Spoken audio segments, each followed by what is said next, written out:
Peter Adamson, and you're listening to the History of Philosophy podcast, brought to you with the support of the Philosophy Department at King's College London and the LMU in Munich, online at historyofphilosophy.net. Today's episode, Better Nature, the French Garden. The story goes that a young Descartes, recently graduated from his studies with the Jesuits, lived in a village outside of Paris called Saint-Germain. Here he would have been able to visit royal gardens, which featured a grotto with dramatic lighting, music from a hydraulic organ, and songs made by mechanical birds. It's almost irresistible to think that these gardens helped to inspire his mechanistic approach to nature. If so, Descartes would return the favor, because the story also goes that 17th century French gardens were inspired by his philosophy. With their geometric layout, they put his rationalistic approach to nature into physical form, creating what we might venture to call Cartesian spaces. This is the most obvious and familiar connection between intellectual history and the sort of garden built by Louis XIV at Versailles, but there are others. These gardens grew from many seeds, including contemporary science, the colonialist enterprise, and the political ideology and iconography of the French crown. And that's before we even get to the story about the cuckold and the deceased elephant. Which makes this a good occasion finally to say something about plants. I've been remiss about addressing this subject. We're almost 500 episodes in and have spoken plenty about animals, and goodness knows more than enough about humans, but plants have had to wait their turn quietly, which fortunately is something they should be pretty good at. Aristotle already observed that their lack of motion must be connected to the fact that they get by without the power of sensation. Whereas animals use their senses to go after food, plants can just take nutrition from the soil. In fact, absorbing nutrition is one of the two main functions performed by plants, the other being reproduction. Aristotle would have appreciated that the German word for reproduction is in fact Fortpflanzung, literally planting forth. He didn't dedicate a treatise to plants, but this gap was filled by his student Theophrastus. And there were other ancient texts on the topic, like a manual of medical ingredients written in the 1st century by Dioscorides, which contains extensive physical description of plants and their possible uses. Plants continued to crop up now and again in subsequent natural philosophy. In the 11th century, Avicenna included a treatise on them in his massive philosophical collection, The Healing, and Albert the Great studied plants alongside animals in the 13th century. Botanists in early modern Europe were in a good position to draw from these roots. Renaissance scholars had made the relevant ancient texts available, for instance by translating Theophrastus's On Plants in 1483. Scientists now had better equipment for examining plant bodies, notably the microscope, and a wider range of specimens to study thanks to the colonialist invasion of the Americas and other parts of the world. This went nicely with a deep commitment to empirical observation, as captured by Tommaso Campanella's remark, "I learn more from the anatomy of a plant than from all the books in the world."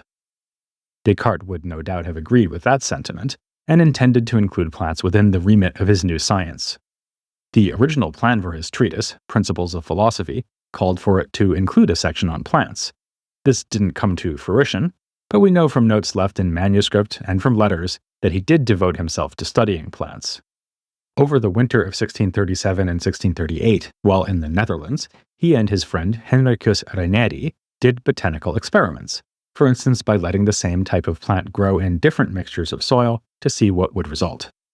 Descartes observed that when farmers and gardeners hoe the earth, this mixes the particles in the earth, which generates more flavorful fruits and vegetables. That's typical of his ideas in botany, and of course in natural science generally, a combination of mechanistic assumptions and plausible guesses.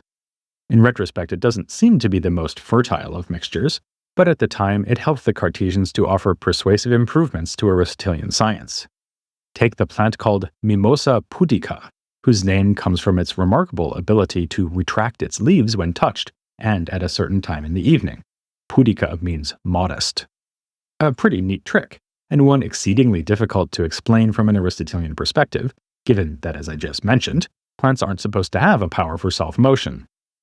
Aristotle himself had acknowledged that some species seem to blur the plant-animal divide, admitting that the most advanced plants seem to have powers similar to those of the most rudimentary animals. Aristotelians thus spoke of zoophytes, literally meaning animal plants, It's not only the Germans who have a penchant for highly literal compound words. But the scholastic thinkers, with their penchant for clear distinctions, couldn't restrain themselves from asking whether the mimosa has a plant soul or an animal soul. The Parisian professor Guillaume Duval argued against ascribing genuine animal powers to any plant. Rather, the mimosa closes its leaves through some kind of brute natural force akin to magnetism or weight. Of course, this was exactly the sort of explanation the Cartesians were well placed to offer. Descartes discussed the mimosa in correspondence with Mersenne, and his disciple, Regius, offered an unimpeachably mechanist explanation for the plant's behavior. When its leaves are touched, the microscopic particles inside are agitated and sift downwards, pulling the leaves closed as they move. This is broadly in keeping with Descartes' conviction that a plant has uncountably many tiny invisible ducts for conducting juices along their stems and branches. When these fluids reach the extremities, they dry out, forming leaves, flowers, and fruits. This is why plants that grow in soil are drier and harder than those that grow in water. Think of an oak tree as opposed to a water lily. The juices flowing within them are made of particles with a lower ratio of moist to dry.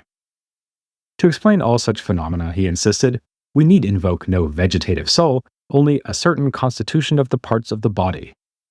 In light of this, there was in fact no need to decide whether the Mimosa pudica, or for that matter a very basic creature like a sea urchin, is a plant or an animal.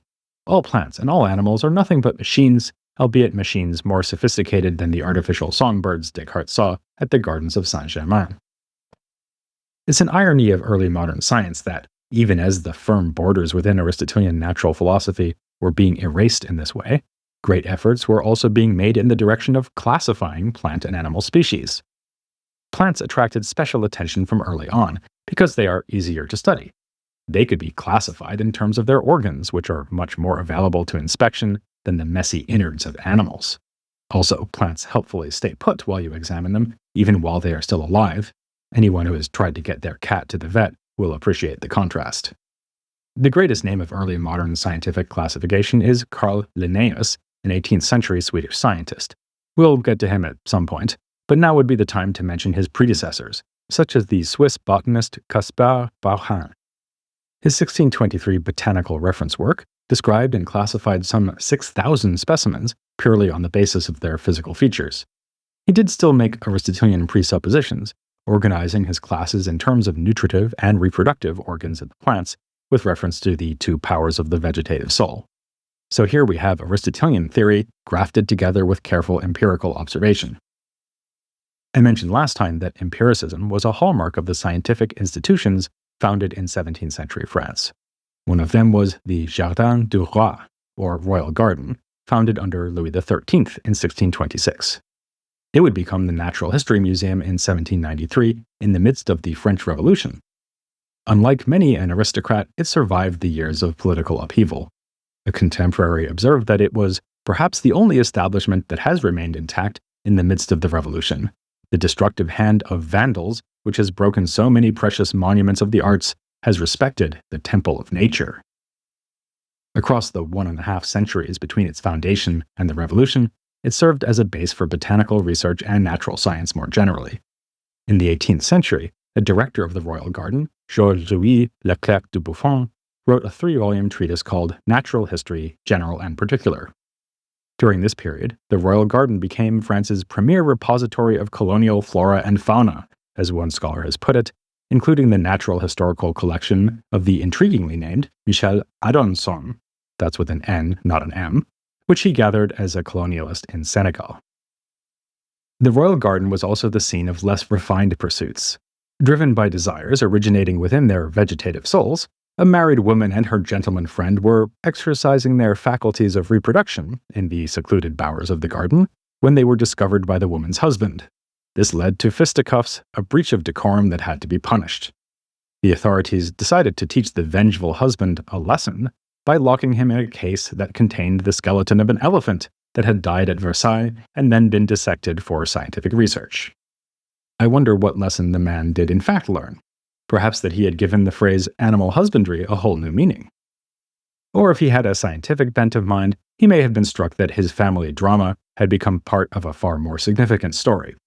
Elephants are, as I hardly need to point out, not native to France, nor were many of the plants and animals on show at the royal gardens and the menagerie and orangerie of Versailles. They were brought from around the world to the metropole. This greatly impressed a bishop of the time, who commented that under Louis XIV, plants from foreign climes were prospering in French soil. Our king, having conquered entire provinces, has tamed all of the elements. Like the cuckolded husband leaning against one of the elephant's tusks, this bishop got the point. The collection of plants and animals did serve the high-minded purpose of scientific research, but also displayed the reach and power of the regime. We can say the same about the formal gardens built by the French aristocracy of this period. While they do seem to reflect contemporary philosophical ideas about nature, they also make powerful political statements that remain clear today and would have been still clearer to observers at the time. But let's take those philosophical ideas about nature first. If you've ever been to Versailles or other similar gardens, like the one at Nymphenburg, here where I live in Munich, then you'll know that viewing them is an experience shaped by geometry. The design is like an architectural plan, which was in fact invented around this time, laid down upon the landscape. Flat plains with beds of flowers are set off by round pools and fountains, and by rows of trees of identical height. Seen from above, the gardens also resemble carpets from the east, another import made possible by colonial exploits, and one that might well be seen on a floor in the chateau overlooking the garden. Indeed, these are gardens made to be seen from above, as well as to walk through. From a high vantage point, one could behold the subordination of the created world to rigorous artificiality, nature, but better. Indeed, the Duke of Saint-Simon said, in reference to Versailles, that the formal garden tyrannizes nature. And there's a good deal of truth in this. The grounds at Versailles were originally very different, an uneven marshland that was transformed to geometrical perfection, with all the water carefully channeled into pools and fountains. The typical English garden is a reaction against this aesthetic. Though devised with no less effort, it presents a landscape that is also a portrait of nature, but now of nature untamed, beautiful in its disorder. This was appreciated by no less a philosopher than Immanuel Kant. He criticized formal gardens for their stiffness and mathematical regularity, and praised English gardens for capturing the sublimity of nature. A philosopher more wedded to Cartesian philosophy might instead celebrate the French garden as revealing the underlying principles of nature. It makes visible what is usually invisible. After all, Cartesian physics is in its essence a reduction of nature to geometry. Anyone who thinks there are no straight lines in nature has forgotten the simple laws of motion. So it is a physics well represented by, say, a rectangular flower bed made perfectly flat through painstaking engineering work, or by a spout of water projected over a riding path with such precision that a man on horseback could pass under it without getting wet. That parabolic arc was a phenomenon Galileo and others had analyzed using mathematics, though the real-world application they usually discussed was the flight of a cannonball. Treatises about the art of gardening, written in 17th century France by authors like Jacques Boisseau and Claude Mollet, thus contained discussions of geometrical proportion, alongside more practical advice. In this sense, the formal garden was a realization of the ideas of nature current in the period, as the scholar Chandra Mukherjee has pointed out. Boisseau wrote that nature is above all characterized by two things, order and diversity, so a good garden should feature both. Hence the profusion of different plants, the variation in size of the plots, and the various entertainments for visitors to enjoy. Like earlier Italian gardens of the Renaissance, the French version used engineering and mathematics to delight and surprise its visitors, as with those mechanical singing birds or optical effects achieved by layering and placement of terraces. A simple example is that the size of the terraced beds would increase with distance from the main house, so as to seem equally large from that vantage point, thanks to the laws of perspective. This single view was not the only way to take in the garden, though. There were hidden waterways, grottos, and nooks that would reveal themselves only as the visitor moved through the space. The effect created by the sunlight falling on pools would add to this sense of dynamism. Above all, the clean lines of the garden did not just lie inert on the ground. They drew the viewer's gaze towards the horizon, giving them an intuition of infinity. Such, at least, is the interpretation of Alan Weiss, who has written that the formal garden captures the rationalized theology of Descartes' discourse, the leap of faith of Pascal's pensée, and the synthesis of the latter two in Arnaud and Nicot's Port Royal logic. A dramatic claim, but then these were dramatic spaces. Madame de Scudéry, in the midst of a novelistic description of visiting Versailles, wrote, "The eyes are ravished, the ears are charmed, the mind is astonished, and the imagination is overcome." To see all this as a modern-day tourist is one thing. To do so as the subject of the king who built the place would have been quite another. Which brings us back to the second political dimension of the gardens. The aforementioned Chandra Mukherjee has written extensively on this, making a persuasive argument that Versailles and other aristocratic gardens played a range of political roles, some more obvious than others. Way over at the obvious end, we have the story of how the gardens at Versailles were built in the first place. King Louis XIV was invited to a summer fête at the spectacular grounds of Vaux des Vicomtes, built for the finance minister Nicolas Fouquet in 1661. Taking in the spectacular vistas and extraordinary artistry of the place, Louis concluded that Fouquet was A, too big for his britches, and B, enriching himself beyond even the accepted standards of the time. He had Fouquet arrested and hired the team who had designed the gardens for him to create something similar at Versailles. These included André Lenotre, who had already worked on the gardens of the king's father, Louis XIII. The Versailles gardens even featured 1,200 trees transplanted from the previous gardens at Vaux des Vicomtes. Not for nothing did they call the king Louis XIV. This was a political message that could hardly have gone unheeded. Versailles was a demonstration of power over the aristocracy, as well as over nature and the land. In this latter respect, the king's message was more subtle, but still clear enough. The aerial view over a formal garden might also remind us of the maps displaying the extent of royal power over the territories in France itself and overseas. In fact, the very same engineering techniques that were used in warfare for erecting battlements, embankments, and moats were put to work in the formal gardens to reshape the land and steer water through canals and into pools and fountains. In that novel by Madame de Scudéry, one character jokes that the king moves pools of water from their places as easily as one moves chess pieces. Not a bad analogy, since chess is also simulated warfare. And remember, in the 17th century, land was equivalent to wealth.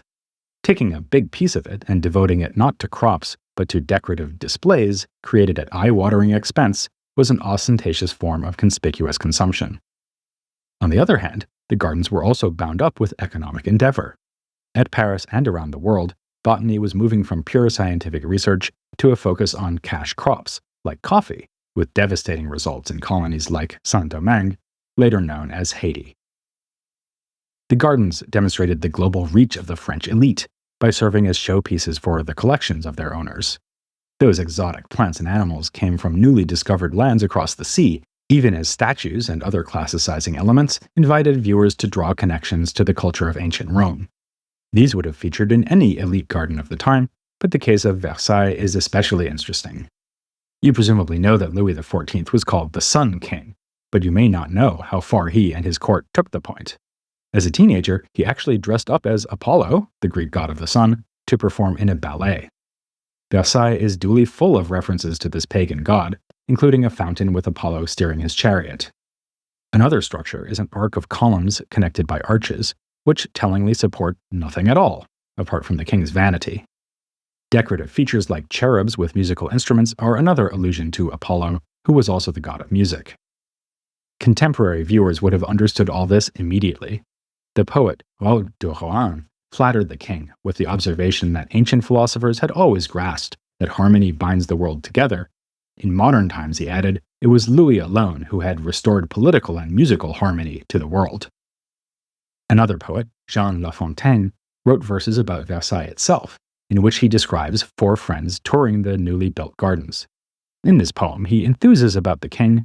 I celebrate him under the name of Apollo, and imagines these 2 solar figures side by side, the one and the other a sun, unique in their kind, appear in their pomp and wealth.